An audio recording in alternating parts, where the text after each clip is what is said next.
Halo, Assalamualaikum teman-teman Jajilologi, apa kabar? Doain pasti pada sehat keluarga. Yang ditunggu-tunggu update dari Zero Wolf. Kemarin alhamdulillah kita udah preskon untuk KSCR 2024 dan sambil juga ngenalin tim barunya ini, tampilannya kayak gimana, termasuk juga membernya ya. Member terbaru. Ketiga ya. Jadi kemarin kita kembali ngadainnya lagi untuk launchingnya di Glamour Auto Boutique. Wah, senang banget bisa kembali lagi di support di sana. Teman-teman media juga banyak ya. Banyak, ramai banget yang datang buat support. Terus kita di situ sambil juga ngasih lihat ini mobilnya yang sekarang warna utamanya jadi hitam dengan tetap warna khas dari kita tetap masuk di sini. Warna-warna dari GHP, BF Goodrich, Motul semuanya masuk di sini. Nah, cuma yang beda tahun ini kita di dalam mobil bertiga nih, ya. Yes. Jadi lo ada teman ya? Ada teman? Enggak dong. Malah lo yang ganti teman. Oh iya, kan tetap yang jadi. Kalau secara kerjaan iya ada teman secara posisi duduk. Oh iya. Kan iya. Reki itu akan duduk di belakang nanti. Jadi teman-teman, jadi di sebelah saya nanti adalah Cupong Saiwan yang tahun lalu jadi co-driver Mas Rifat di tim Rally Art. Tapi kenapa nggak lo yang di samping sih? Kenapa Pong yang di belakang? Karena gue pengen disetirin. Kalau di belakang kan lebih kerasa disetirin. Iya.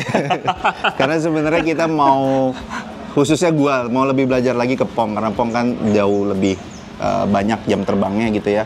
Secara XCR juga dia udah dari tahun 90-an bahkan dia udah ikut XCR. Jadul ya. Evergreen sih dia. Lebih ke awet, bukan jadul. Awet. Tahu bahasa Inggrisnya jam terbang nggak, Pak? Flying hour. Flying hour, iya. Atau flying watch. Bismillah, Assalamualaikum. Yang namanya naik mobil balap emang selalu agak lebih butuh effort ya dibandingkan mobil harian. Bagian depan teman-teman sebenarnya nggak terlalu ada yang berubah. Dashboardnya dengan apa yang menempelnya juga hampir sama, cuma bedanya itu adalah sekarang yang paling penting ini belum ditempelin sih ke tombol ke bagian dashboardnya. Ini ada sebuah modul yang mana fungsinya itu adalah untuk nonaktifin ABS. Maaf, salah, bukan nih, geser sedikit ke kanan. Nah, yang ini. Mohon maaf. Ini jadi kalau kita pencet, dia ABS-nya tuh jadi nonaktif, jadi mati teman-teman. Yang mana itu tahun lalu kan jadi kendala utama. Karena mobil ini sistem remnya kompleks, kita nggak bisa matiin aja ABS-nya. Sekarang ini ada modul yang gunanya atau cara kerjanya itu dengan nipu bagian komputer. Jadi dengan ABS-nya dimatiin, mobil tuh bisa ngerem dengan benar di tanah atau di permukaan off-road. Karena ABS itu emang fungsinya lebih untuk di jalan aspal. Kalau kita ngomongin untuk off-road, justru yang namanya ABS itu dimatiin. Supaya yaitu dia bisa ngerem dengan benar. Alhamdulillah sekarang udah ada ABS-nya, jadi jauh lebih tenang ya. Insya Allah bisa lebih mobilnya berhentinya dengan sesuai lagi gitu. Ngomong-ngomong kalau sisanya bagian sini, ini ada tas kecil, saya biasanya naruh HP di sini, bahkan nggak cuma HP aja, kadang-kadang saya juga taruh GoPro juga di sini. Jadi kalau misalnya mesti keluar ada momen-momen yang penting, kalian nggak ketinggalan nanti ya momen tersebut di film AXCR-nya gitu. Nah, sisanya sih sebenarnya hampir sama semua. Jok yang dipakai, seat belt-nya, buat safety-nya, roll cage juga hampir sama. Nggak ada yang diubah atau direvisi di bagian depan. Sementara buat yang bagian co-driver teman-teman, jadi karena Pong akan duduk di sini, nanti penyesuaiannya itu adalah untuk sistem navigasinya. Jadi kalau kalian lihat di bagian depan sini, ini trip meternya atau sistem navigasi yang akan dipakai Mr. Cupong, ini menggunakan yang merek Monit nih. Kalau tadi kan Mas Reki di belakang pakai TerraTrip, yang mana memang sebenarnya itu lebih banyak settingannya yang bisa kita atur. Tapi kalau Monit ini sebenarnya malah dia lebih simple. Pakai dua juga sama biar ada backupnya. Sementara ini keduanya dihubungkannya itu ke satelit teman-teman. Jadi kalau di belakang yang Mas Reki itu kan TeraTrip-nya dia ada yang kehubung ke roda, yang satu ke satelit, tapi kalau ini full satelit dua-duanya. Ini yang sekarang kayak lagi juga dikerjain untuk kabel-kabelnya sebagai ya tahap finishing ya teman-teman. Oh iya, ada satu lagi. Ini pencetan untuk sirine Wellen di sini. Ini mau dipindah habis ini. Ini yang biasanya dipencet sama Mas Reki di depan sini, karena sekarang Mas Reki di belakang, ini juga akan ikutan digeser ke belakang nih. Jadi itu adalah tugas dia yang mencetin nanti suara sirine saat memang lagi melintasi daerah-daerah yang diminta kita untuk memang memencet suara sirine untuk safety, untuk keamanan. Nah kemudian teman-teman buat bodinya ini sebenarnya sih nggak ada yang diganti, paling cuma dirafihin aja, dirapiin dan juga direvisi di beberapa bagian. Jadi kayak pintu ini masih tetap pakai karbon seperti tahun lalu dan beberapa bagian lain ya, kayak misalnya kap mesin ini juga karbon yang sama dengan yang tahun lalu. Buat bagian fender, ini kan pakainya fiberglass teman-teman. Waktu itu saya sempat kasih tauin kenapa bagian fender sini pakai fiberglass, bukan pakai karbon, termasuk kayak bagian bumpernya. Soalnya kalau pakai fiberglass, ini buat ngebenerinnya itu lebih gampang dan lebih cepat. Sementara fender gini, atau bagian pipi mobil gini, termasuk bagian yang rentan kena apa-apa sehingga lebih cepat untuk ininya ya, jebolnya gitu atau pecahnya. Jadi khusus untuk bagian ini pakai fiberglass dirasa lebih cocok teman-teman. Nah ini snorkelnya ini masih sama kayak tahun lalu di bagian sini sampai sini, tapi ujungnya sekarang udah kita revisi. Kita bikin ngambil udaranya dari bagian belakang. Jadi di bagian sini nih ngambilnya. Nah sementara kalau tahun lalu itu kan dia ngambil udaranya tuh dari bagian sini. Jadi ambil udaranya itu dari bagian depan. Yang mana kalau teman-teman ingat kayak tahun lalu itu ada kubangannya yang bener-bener dalam ya. Lebih kayak sungai kecil sih. Sampai ombaknya naik ke atas mobil atau ke atap mobil. Yang mana itu akhirnya kan langsung nerjang si air ombaknya itu ke snorkel. Jadi kita sekarang ngambil udaranya dari sisi belakang dari snorkel ini. Oke, untuk bagian belakang yang sisi kanan nih yang pertama mau coba jelasin. Jadi yang baru kita kan ada penambahan jok di belakang untuk gue, untuk co-driver kedua. Nah, ada apa aja di bagian sini? Untuk kanannya itu yang pertama kita ada 2 tangki, ada 2 jerrycan untuk air bersih. Ini fungsinya lebih buat kalau kayak kita cuci tangan, bebersih gitu-gitu sih. Ini masing-masing ada 5 liter kapasitasnya, kita ada 2. Lalu juga di bagian depannya kita punya air untuk washer, untuk wiper dari tangki aluminium ini kapasitasnya 15 liter.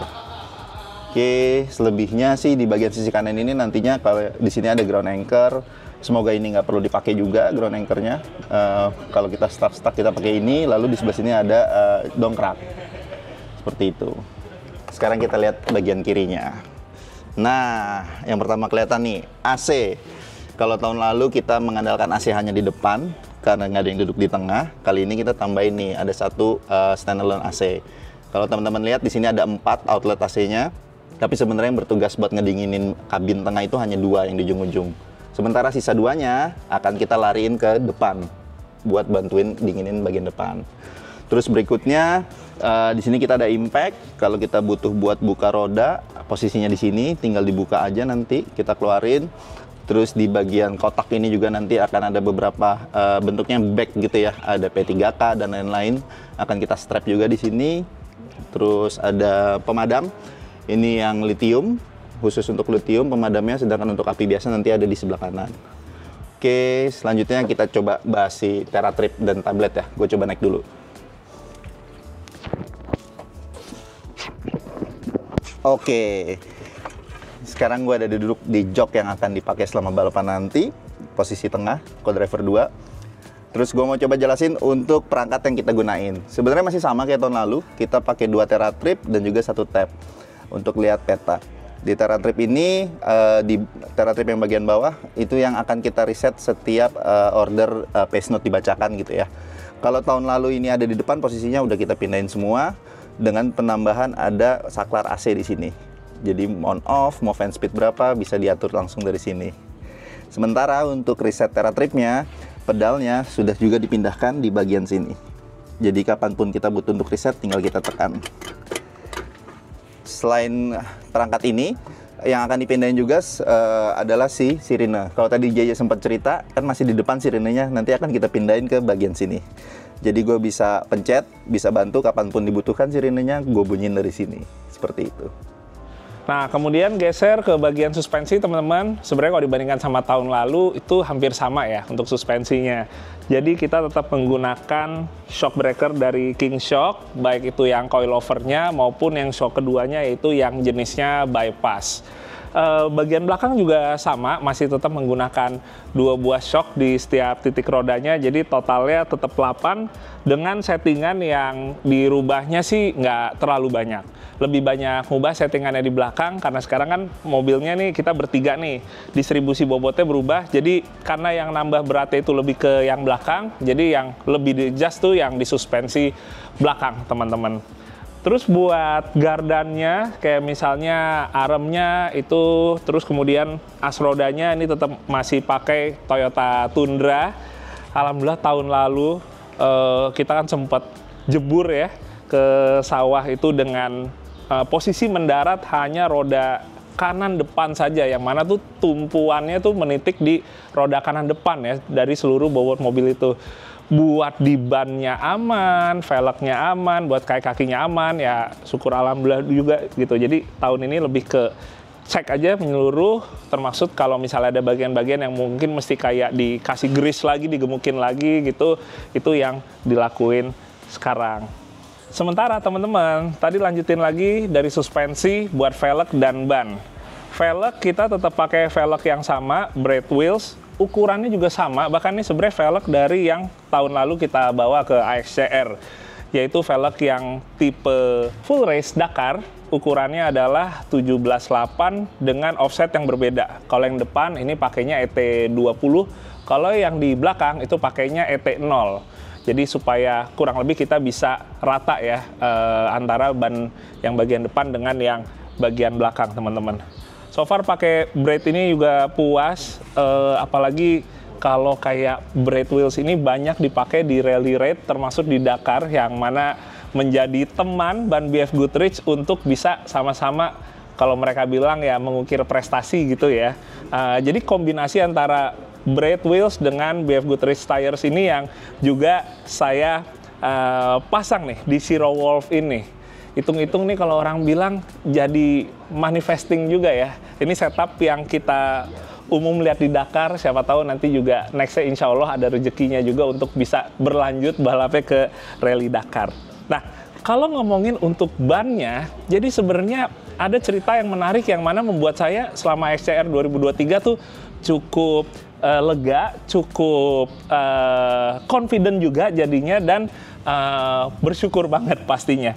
Jadi dengan jarak 2000 km teman-teman, ngelewatin jalur off-road yang berat, yang kasar, dan dipacu kecepatan mobilnya sekitar 160 km per jam.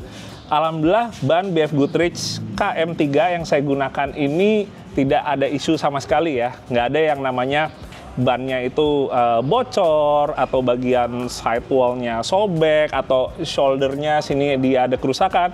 Alhamdulillah nggak terjadi sama sekali. Nah, cerita sedikit, beberapa teman-teman atau kompetitor lain tuh banyak juga, atau setidaknya tuh nggak sedikit ya, yang setiap hari tuh harus ada minimal ganti ban sekali apa 2 kali pas lagi di dalam SS.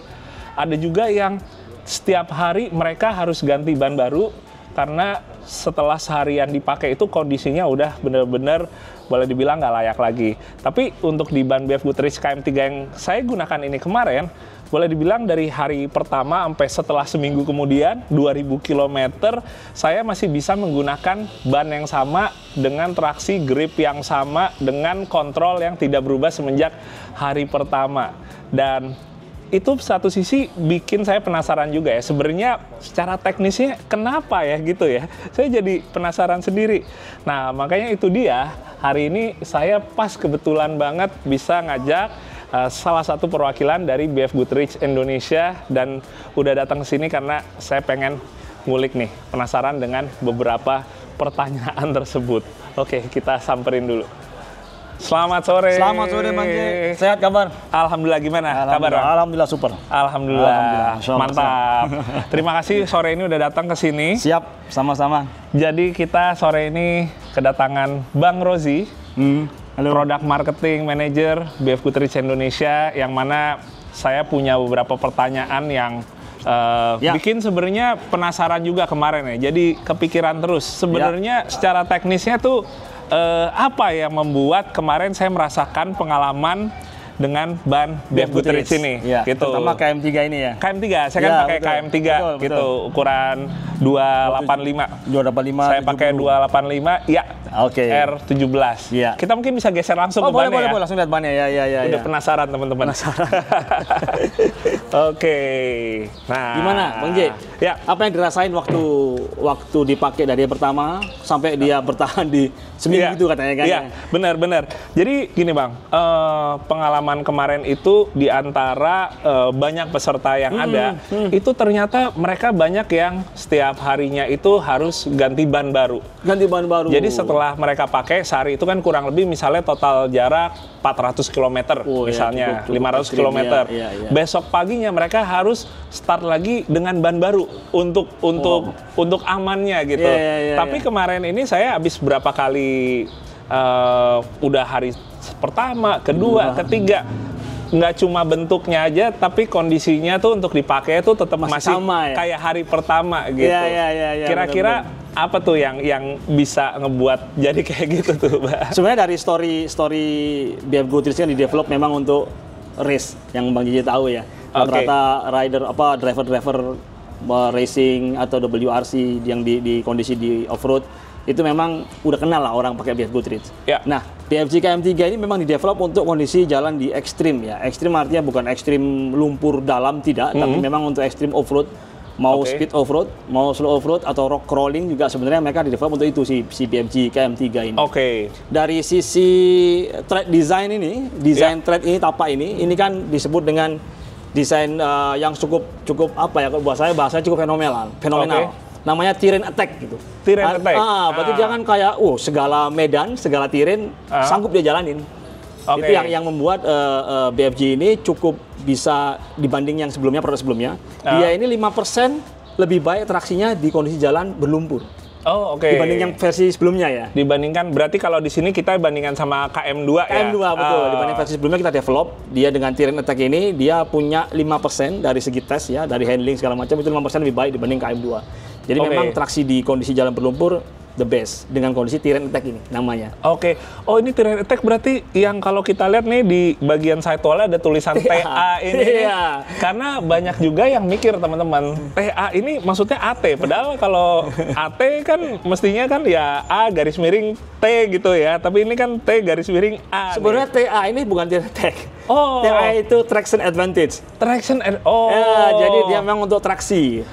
Bahasanya TA itu traction sebenarnya, tapi kalau di sini desain tapaknya ini disebut dengan terrain attack. Mewakili TA itu. TA yang ada di sidewall ya. KO juga ada KOTA ya. Benar. Itu traction advantage. Sebenarnya itu untuk abbreviation-nya.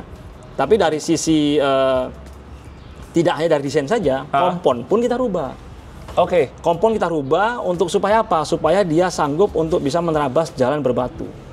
Makanya dia bisa disebut dengan melewati kayak rock climber misalnya.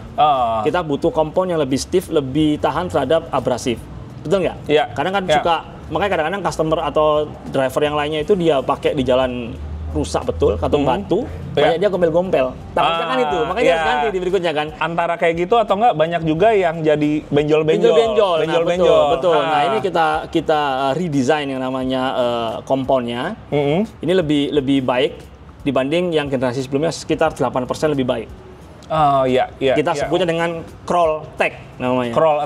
Crawl tech. Nggak pakai tech, jadi crawl tech. Nah ini komponnya ini crawl tech yang kita reinforce dia bagian rubbernya, komponnya untuk bisa mengatasi terrain atau medan yang berbatu. Oh, oke. Makanya Bang JJ ketika lewati jalan apa gravel ya atau loose gravel gitu, Campur semuanya. campur ada. semua Gado-gado. dengan speed yang tinggi pun Iya. ketika finish di tempat apa entah di hotel di speed stop, Ya. kondisi ban masih kondisi baik kan, nggak Iya. ada ini yang hilang lah, thread yang copot lah. Nggak ada tahu-tahu atau Yang ini hilang, kembangan tahunya. yang tiba-tiba udah gompal gitu ya, udah Nah, gompal. itu Bener-bener yang masih betul. bentuknya kayak gini. Kayak gini aja sampai dari hari pertama sampai hari terakhir kan, Iya, makanya nggak iya. ada yang tahunya hilang. Iya. Ya kan? Tapi ngomong-ngomong ya Bang ya, sebenarnya sebelum saya nyobain pakai KM3 untuk balap yang jarak jauh gini, minimal yang saya bikin tenang adalah ini ban yang paling banyak menjuarai kejuaraan kayak Dakar Betul. atau Bahas 1000. Bahas 1000 betul. Kurang lebih dari situ kita tahu kan di kondisi yang ekstrim, yang panjang tingkat dunia aja, ini ban yang langganan juara. Iya.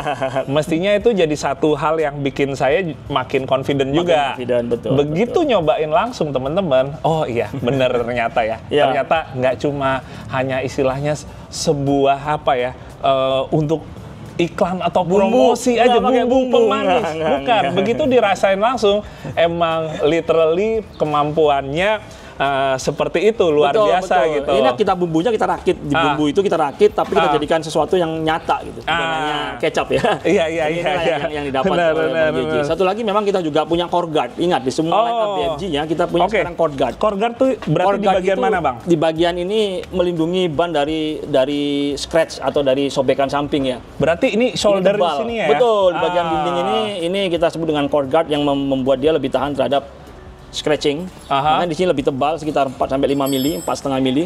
Oke.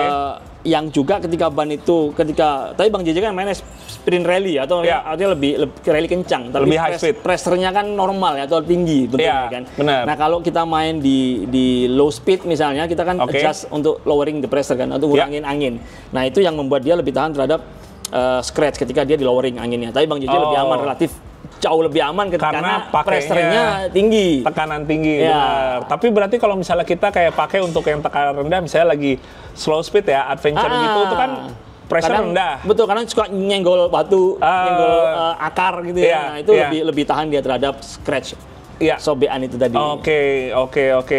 Tapi ngomong-ngomong teman-teman, kalau kita ngomongin bagian kembangan yang ada di samping ini nggak cuma sekedar Hiasan. estetika aja Iya, ya, bukan hiasan. Tapi ternyata berfungsi Ada juga function. untuk ngebantu pertama traksinya juga kan. Betul. Kedua untuk bagian sini seperti ini juga untuk memperkuat Untuk biting, gigit atau memperkuat dia dari scratch tadi. dari Ya, makanya kita sebut dengan core guard. Ini di line up KM3 pun dan KO2 pun sama. Kan desain samping KO3 KO2 dengan KM3 kan hampir mirip. Iya. Even sama ya. Apa dibilang sama? Oke. Nah, itu sih. kurang lebih seperti itu ya. Kurang lebih seperti itu. Iya. Dan yang paling penting kalau kenapa Bang JJ bisa peace of mind? Oke. Kita ngomongin peace of mind karena Ya. pertama ini sudah terkenal di dunia rally. Mau Dakar kan, mau Bahas 1000 atau AX Yang lain semuanya XCR itu XCR, memang, itu sudah teruji, sudah terbukti dan Ya. banyak tim-tim yang pakai Ya. ban KM3 kan. Ya. Lambat laun lebih banyak lagi tim yang pakai KM3. Di kita pun di lokal kalau ada yang mau pakai sebagai harian, itu mereka juga akan bisa peace of mind. Kalau Ya. ngomongin Bang JJ aja dipakai ekstrim aja tahan dia. Gimana yang Apalagi cuma pakainya untuk harian. Ya, Benar kan, sih, atau light setuju. off-road, simple aja ya kan. Pun kita juga punya garansi tuh.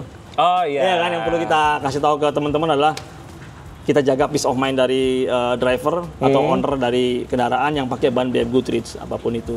Wah, itu KO3 dia dan salah KM3 satu yang yang bikin dipakai. makin tenang lagi ya. Garansinya 6 tahun ya Bang 6 ya? tahun, betul. Dan kita nggak hanya kecap loh, lagi-lagi ya. Oh iya. Lagi-lagi ini adalah kita berikan seperti kalau you punya sesuatu yang rusak karena production misalnya, ya itu kita akan ganti. Oke. Ketika dalam periode 6 Nggak perlu tahun itu. nggak perlu keluar duit lagi Nggak ya? perlu keluar Nggak duit, perlu ya? nggak perlu keluar duit, betul. Selama Itu rusaknya yang enak. karena production bukan pemakaian ya. Iya, bukan Kalau lagi karena apes. pemakaian. Oke. Itu sih. sangat mengobati rasa penasaran saya sih Bang. Iya, iya. Walaupun baru terobatinya setahun kemudian setelah iya. mau mulai balap AXCR lagi Ya, yang tapi 2024 ini. Lebih pede sekarang dong dibandingin Oh, iya. kemarin ya kan. Pasti, Karena kita pasti. punya teknologi, Bang JJ tahu, sudah kita jelasin apa masing-masing teknologinya. Iya. Bang JJ tahu dan bisa abuse ini pakai untuk di rally berikutnya. Saya harap Ya. bisa lebih baik hasilnya Amin, dibanding tahun amin, kemarin. Ya kan? amin. thank you banget supportnya. Terima kasih Bang. Sangat happy kami. Siap. Thank you, Bang JJ. Terobati juga penasarannya. Thank you Bang Rozi. Sama-sama. Thank you. BF Goodrich Indonesia. Dan yang terakhir teman-teman, kita akan ngebahas untuk bagian mesin. Mesinnya kalau dibandingkan sama tahun lalu, sebenarnya tahun ini udah di-upgrade. CC-nya udah naik ya. Yes. Jadi sekitaran 57 dari 5.700-an jadi 6.100. 6.100 teman-teman. Bagian mesinnya jadi internalnya udah di-upgrade. Buat bagian lain sebenarnya kurang lebih hampir sama sih. Yang lebih banyak dikerjain sebenarnya ngerapihin bagian kecil-kecil kayak misalnya untuk electrical dan sejenisnya. Bahkan kalau untuk electrical sih sebenarnya nggak cuma dirapiin ya, tapi banyak juga yang diganti baru. Yeah. Karena balik lagi, ya ini tetap hitungannya mobil lama 2010, sekarang 2024. Jadi umur kabelnya juga udah belasan tahun. Udah SMP lah. Oh udah SMP ya, udah SMP ya. Tapi kalau ngomong-ngomong electrical, apa yang paling lo inget, Rek? Itu soket TPS. Oh, soket TPS. Kenapa lo inget ini? Karena itu menghasilkan kita 4 jam berwisata di Laos. Oh iya ya, kayak lebih ya? Lebih ya? Kayak 5-6 jam ya 5-6 kita. jam ya. 5-6 jam di Laos dengan kondisi yang nggak ada yang bisa kita ajak ngobrol bahasa Inggris. Betul. Jadinya pakai bahasa tubuh. Ya kan bener pakai isyarat-isyarat aja. Iya bener. Kita ketemu biksu juga. Ketemu biksu, ketemu warga lokal dari mulai anak kecil sampai bapak, terus ketemu boleh nggak sih disebut? Apa? Orang gila. Oh iya benar ya. Ketemu DGJ. Itu yang mana membuat kita ya menjadi punya cerita yang yang karena berbeda. Semua kita rasain tuh, mobil trouble, terus interaksi warga lokal, terus kehabisan minum, makan. Oh iya. Menunggu pertolongan. Dan itu pas lagi 17 Agustus ya. Lagi 17 Agustus. Iya, makanya di satu sisi maksudnya kita kayak ngerasa aduh kayak menyayangkan, tapi satu sisi kita jadi lebih bersyukur ya. Bersyukur. Karena tetap teman-teman, itu ada rasanya kayak gua masih bisa pulang nggak ya, gue masih bisa kembali nggak ya, bukan lebay tapi beneran yang awalnya tenangnya nanti juga bakal ini, udah makin sore kita makin kayaknya nggak akan ada yang lewat sini lagi deh. Tapi satu sisi juga pasti saat kita ngerasa kayaknya nggak ada yang lewat lagi, cuman kita juga nggak mau nyerah gitu ya, karena 17-an itu kan. Paling nggak kita semangat bisa merah putih. Paling nggak kita bisa, walaupun mungkin nggak solve problemnya, tapi kita bisa evakuasi lah dari sini menuju ke keramaian. Gitu. Iya, benar sih. Akhirnya ya alhamdulillah walaupun memakan waktu hampir 6 jam, kita buat berusaha ini itu, ya akhirnya ketemu perkampungan kecil ya. Betul. Wah, ada minum, kita bisa nyemil jajan soft drink. Iya. Ketemu warga lokal, anak-anak yang mana situ antusias banget ya lihat kita ya. Jadi benar-benar kayak keangkat lagi gitu. Jadi kayak rasanya kayak ada mentalnya balik lagi. Balik lagi. Semangat juangnya lumayan ke boost lah di situ. Iya, benar. Jadi itu dia nih teman-teman, bagian kecil yang tahun lalu ngebuat kita terhenti dan mobilnya jadi nggak bisa jalan sama sekali ya. Jadi kalau sekarang ini emang dia udah ada dudukannya. Kalau tahun lalu dia ini terjuntai ngampleh gitu aja ya kalau bahasa kerennya ya. Jadi dia setelah ngelewatin ratusan kilometer dalam kondisi terguncang, akhirnya putus. Emang kadang-kadang bagian yang menjadi kendala tuh bagian kecil yang kita nggak sangka ya. Gitu. Kayak itu kan sepele banget, cuma kabel kecil aja gitu, akhirnya kita 6 jam hilang gitu. Tapi ya balik sebenarnya mungkin bukan nggak kita sangka, udah diprediksi, tapi kita nggak nyiapin si repair kitnya di dalam mobil. Kita nggak bisa. Biasanya itu di pedok dilakukan. Iya, gitu. Benar. Kita nggak bisa ngelakuin perbaikan langsung di sana, itu sayangnya gitu. Tapi balik lagi teman-teman, kita terkadang mau sesiap apapun juga, sebesar apapun tim juga. Namanya balap apa aja bisa terjadi ya. Faktor X-nya banyak. Apalagi kalau kita ngomong balapan dengan jarak ribuan kilometer, faktor X-nya itu jauh lebih banyak. Banyak. Karena balapnya itu dalam durasi waktu 1 minggu. Jadi waktu untuk bisa ada kejadian yang tidak diinginkan tuh akan lebih banyak kesempatannya. Yes, betul. Kayak gitu sih. Resikonya makin besar lah. Resikonya makin besar. Tapi ya balik lagi teman-teman, kita sih yang penting ya udah berusaha semaksimal mungkin aja ya untuk preparationnya. Berdasarkan experience tahun lalu juga apa aja yang bisa kita lebih siapkan Bener, lebih baik. Gitu.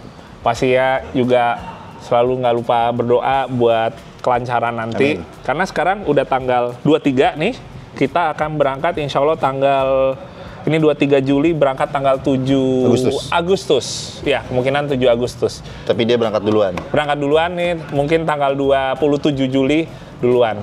Jadi ya paling sepertinya itu dulu ya. Iya. Mohon doanya teman-teman. Semoga lancar XCR 2024 ini. Gak cuma doain kita ya, tapi seluruh tim Indonesia ya yang akan berangkat. Yang pasti untuk video sekarang mungkin segitu dulu. Jadi apa yang jadi upgrade, apa yang diubah, apa yang dipertahankan kurang lebih kalian bisa lihat di video ini. Yang pasti kita juga doain teman-teman pada sehat semua keluarga, biar juga bisa nonton nanti ya kira-kira gimana nih update dan hasil dari kita ikutan XCR 2024. Oke teman-teman, sampai ketemu lagi ya di video berikutnya. Dadah, Assalamualaikum.